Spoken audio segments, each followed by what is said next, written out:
So much better, so much more fun than it used to be. Because remember in the 70s, the 80s, even the early 90s, you had to spend hours on end in the studio. And At 79 years old, Rod Stewart has nothing left to lose, and now he's revealing things most legends take to their grave. Over a career spanning 6 decades, Rod built one of the most successful empires in rock history. But in recent years, he has also begun revisiting the rivalries and fractured relationships that followed him through fame. From long-running feuds to sudden public clashes, stories have started resurfacing that paint a far more complicated picture of how his rise to stardom really unfolded. So what really happened behind the conflicts Rod Stewart is now openly addressing?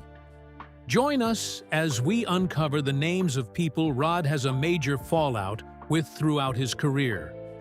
When the young rivalries began.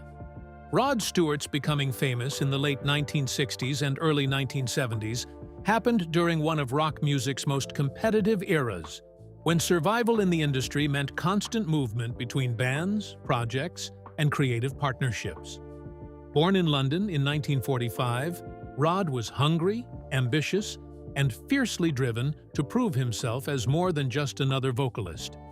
He appeared in multiple bands before finding mainstream success: Steam Packet, Shotgun Express, and the Jeff Beck Group, each stop on this journey creating friction and resentment with the musicians around him. The problem, as Rod later admitted, was his refusal to be a backing vocalist or supporting player in anyone else's project. Even in these early bands, he was plotting his solo career. This wasn't a secret he kept hidden from his bandmates. They all knew from the beginning that Rod's loyalty belonged first and foremost to Rod. His bandmates in these early projects watched as he gradually pulled focus away from the group and toward his individual ambitions. This pattern would define his relationships for decades. Whenever Rod joined a band, within months, the dynamic would change. The spotlight would move toward him, and the billing would change. The other musicians would suddenly find themselves becoming the supporting cast in what was increasingly being marketed as Rod Stewart and the band name. This wasn't lost on the people working beside him, and it created a reservoir of bad feelings that would surface in interviews and memoirs for the rest of their lives. The template for Rod's conflicts was established early. Join a band, dominate it creatively and commercially, leave for a solo career, and then look back with barely concealed criticism of everyone involved. This approach to collaboration, using bands as stepping stones rather than true partnerships, defined his most significant feuds. But the first real test of this pattern came when Rod Stewart joined the Jeff Beck Group, a partnership that would be shaped by one fundamental problem. Jeff Beck was no band leader, and Rod knew it. The Jeff Beck Group looked like the perfect rock band on paper. The reality behind the scenes was far messier. The music was extraordinary, the chemistry undeniable, and the future seemed limitless. Yet one problem kept surfacing again and again. The band's most gifted musician wasn't necessarily its strongest leader. As tensions grew, Rod Stewart began to see an opportunity, and a question started hanging over the group. If Jeff Beck couldn't take control of his own band, who would? Jeff Beck, the guitarist who couldn't lead. When Rod Stewart joined the Jeff Beck Group in late 1967, it seemed like a perfect match. Jeff Beck, the legendary guitarist fresh from the Yardbirds, was assembling what would become one of rock's most important bands, featuring Beck's innovative guitar work alongside Stewart's raw vocal power and future Rolling Stones guitarist Ronnie Wood. The band released 2 albums, Truth and Beck Ola, that were critical successes and influenced generations of musicians. Their live shows were becoming legendary. But behind the scenes, something was fundamentally broken. In his 2013 autobiography, Rod, the autobiography, Rod revealed the core problem. Jeff Beck was an astounding musician, but an incapable band leader. Beck lived in his own world. He didn't check on his musicians.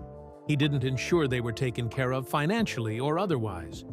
He would hop into his limousine while Rod and Ronnie were left to call taxis. He was self-absorbed in ways that poisoned the working relationship. Rod's complaints went deeper than simple logistics. In a 2023 interview with Howard Stern, Rod was blunt. He wasn't a good band leader, explaining that Beck struggled with looking after his band members. The group was so disorganized that on their early American tours, Rod and Ronnie were reduced to stealing hard-boiled eggs from the automat on 57th Street in New York because they had no money. What made Rod's criticism particularly pointed was that he acknowledged Beck's undeniable genius as a guitarist. He never disputed that. What he condemned was Beck's inability to function as a leader, to create a working environment where his musicians could thrive.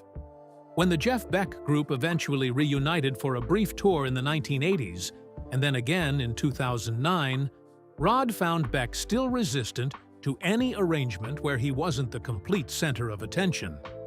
Yet despite all this criticism, Rod and Beck remained friends until Beck's death in 2023. Their rift was real, but it was the complicated rift between two people who respected each other's talents while despising aspects of each other's character. It was professional rivalry wrapped in personal friendship, a pattern Rod struggled to replicate with others. But if Jeff Beck represented the mentoring relationship that went wrong, the Faces would represent something even more damaging. The group where Rod's ambition completely overshadowed his loyalty to the band.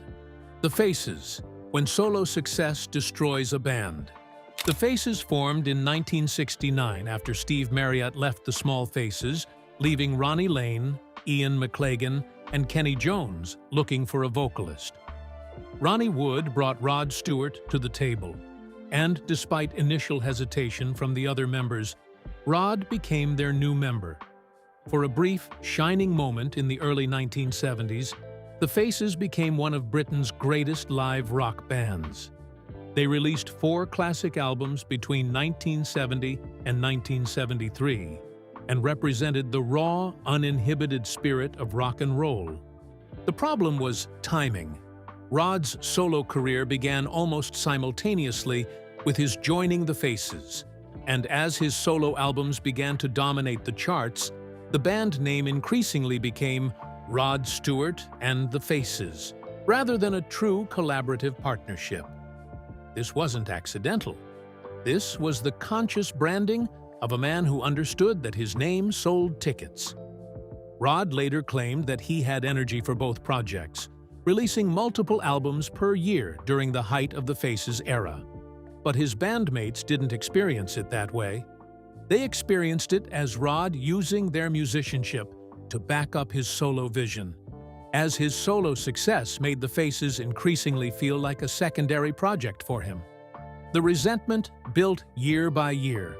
When the Faces eventually disbanded in 1975, Rod moved on without looking back, his solo career soaring.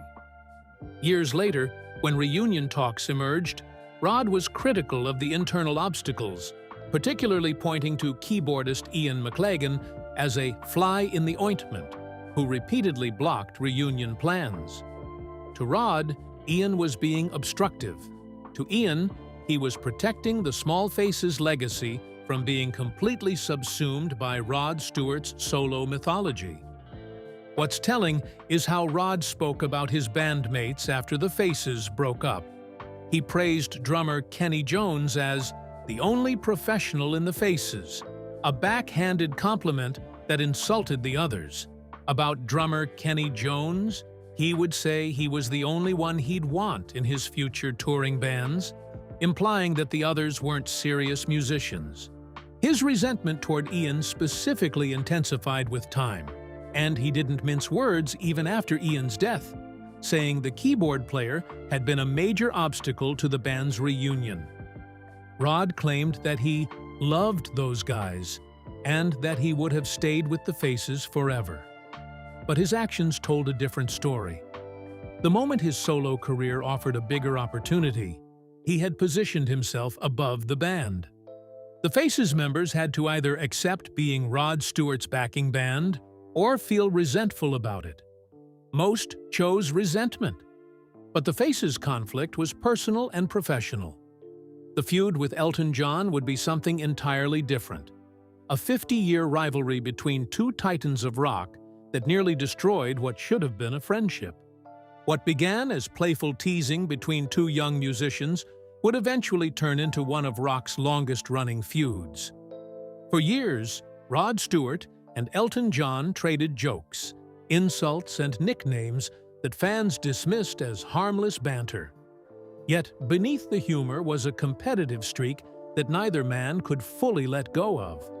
As their fame grew and their careers took different paths, the line between friendly rivalry and genuine resentment became harder to see. So how did a friendship that lasted more than half a century end up on the verge of collapse? Elton John, the rivalry that wouldn't die. Rod Stewart and Elton John had known each other for over 50 years, beginning when they were both young musicians in London in the late 1960s.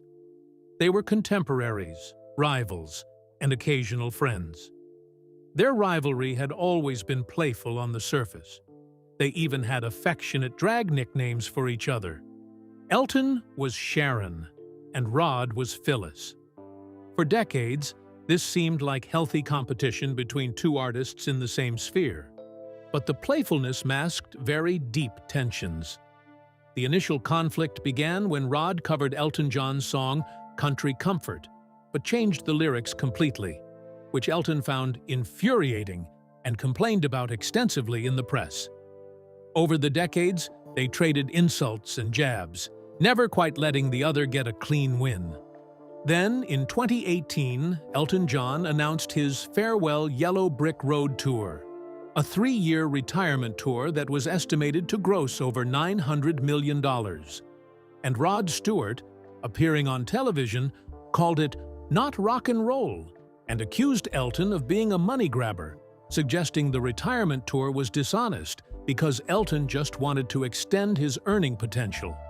Then, to add insult to injury, Rod also criticized the biopic Rocket Man about Elton's life while praising the Freddie Mercury film Bohemian Rhapsody. This crossed a line. What had been a 50-year friendly rivalry suddenly became a genuine feud. In 2020, Rod opened up to Chris Evans on his podcast, saying that Elton had the hump and that they no longer spoke to each other.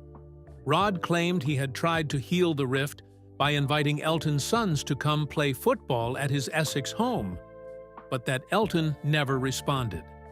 Rod said this made him feel very sad because they used to be good friends. Elton fired back through his autobiography and representatives, saying that Rod's continued barbed and personal criticism had crossed a line beyond their usual friendly rivalry. Elton explained that he had actually tried to contact Rod directly to clear the air, but Rod wouldn't take his calls, citing the need for vocal rest between shows, a comment that particularly stung Elton because Rod was simultaneously appearing on talk shows. The feud lasted nearly 3 years before they eventually reconciled. According to reports, it was Rod's own children who prompted the reconciliation, with Rod calling Elton on the Harry Redknapp podcast in January 2021 to confirm they had ended their feud. Elton confirmed on his end that he bore no grudges and that they were mates again now. But the damage had been done. Both men had said things that couldn't be unsaid, and the 3-year silence had reminded them both how quickly friendship can turn to estrangement. But if the Elton John feud was a clash between two aging rock legends fighting over legacy, Rod's recent criticisms of contemporary artists reveal something more troubling. A man who simply has contempt for the music being made by younger generations.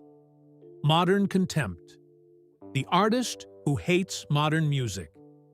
At 79 years old, Rod Stewart has become increasingly vocal about his disdain for contemporary music and musicians. While this could be dismissed as typical aging rock star grumpiness, the harshness of his criticisms reveals something deeper: a fundamental belief that modern artists simply aren't making music that will endure. In a February 2025 interview with The Times, when asked about contemporary musicians making timeless music, Rod was dismissive and vague. The most famous target of his modern contempt is Ed Sheeran. When a Times reporter suggested that Ed Sheeran might be making timeless music, Rod's response was brutally dismissive. He said, "No, not Ed. I don't know any of his songs. Old ginger bollocks. Jesus." Then proceeded to praise a different British artist, George Ezra, whose song Shotgun he correctly identified, but initially couldn't remember the artist's name. What is most striking about this criticism is not the insult itself. Rod has always been crude and colorful in his language, but the admission that he doesn't know Ed Sheeran's music at all, while still making definitive claims that it won't stand the test of time. This is criticism not based on familiarity, but on prejudice. Sheeran is one of the most commercially successful artists in the world, with multiple Grammy Awards and billions of streams. Yet Rod dismisses him without having engaged with his work. This pattern has defined Rod's relationship with contemporary music. He cites his own 1971 song, Maggie May, as the standard by which all music should be judged, music that will still be played in 50 years. He measures everything against his own greatest hits, which is a fundamentally unfair comparison. The criticism of Ed Sheeran went viral on social media, with people finding Rod's dismissal both hilarious and contemptible depending on their perspective. But it also revealed something about Rod. He's become a caricature of the aging rocker, bitter about cultural changes he doesn't understand, and unwilling to engage with them seriously. So what does it all mean, this collection of feuds, rivalries, criticisms, and burned bridges that stretches back over 5 decades? The legacy of contempt. Looking back at Rod Stewart's documented conflicts and public criticisms, a pattern emerges that transcends simple artistic rivalry or personality clash. Throughout his career, Rod has consistently positioned himself as the sole artist of integrity in situations filled with compromised or mediocre musicians. He criticized Jeff Beck for his lack of leadership, but positioned himself as the wronged party. He's claimed to love the Faces while simultaneously using them as a launching pad that he outgrew. He mocked Elton John's retirement tour while simultaneously planning his own extensive performances. He's dismissed an entire generation of contemporary musicians without bothering to understand their work. Rod Stewart was inducted into the Rock and Roll Hall of Fame in 1994, recognized as one of the greatest singers of all time. He was knighted in 2016 for his services to music and charity. His career achievements are undeniable. He has sold nearly 120 million records worldwide and created some of rock's most enduring songs. But the price of his ambition has been a trail of damaged relationships and bitter conflicts. The musicians who helped him achieve his success, Jeff Beck, the members of the Faces, even Elton John, were viewed as obstacles to be overcome rather than collaborators to be valued. When their usefulness to his career ended, they were cast aside or publicly criticized. What Rod has never fully acknowledged is that his success was built on the backs of these artists. Beck's innovative guitar work gave Rod the platform to be heard. The Faces gave him the credibility of a live performer before his solo career took off. Even Elton John, for all their rivalry, was part of the competitive landscape that defined 1970s rock and made Rod's achievements more meaningful. The contempt Stewart displays toward contemporary artists like Ed Sheeran suggests that this pattern hasn't changed. He remains very incapable of acknowledging that other artists might have legitimate accomplishments, or that music different from his own could have value. He measures everything against his own standard and finds it wanting. At 79, Rod Stewart has settled into a comfortable narrative of his own legend. He gives interviews reflecting on his greatest achievements and dispensing judgment on those he considers lesser artists. He has become the grumpy elder statesman of rock, dismissing everything new while clinging to the certainty that nothing will ever be as good as what he created in the 1970s. Perhaps contempt is simply the natural consequence of spending a lifetime at the top, surrounded by people who need you more than you need them. But it also reveals something sad, that Rod Stewart, for all his talent and success, never quite learned how to be gracious in victory or generous toward his peers. The artists he has hated most have one thing in common. They all competed with him for attention or success. And Rod Stewart has never learned to share the spotlight. Did Rod Stewart have legitimate grievances with these artists? Or does his pattern of conflicts reveal someone incapable of collaborating without resentment? Can we separate his artistic genius from his track record of burning bridges with nearly everyone he's worked with? Share your thoughts with us in the comments section. Remember to like, share, and subscribe for more. Also, click the next video showing on your screen. You will enjoy it.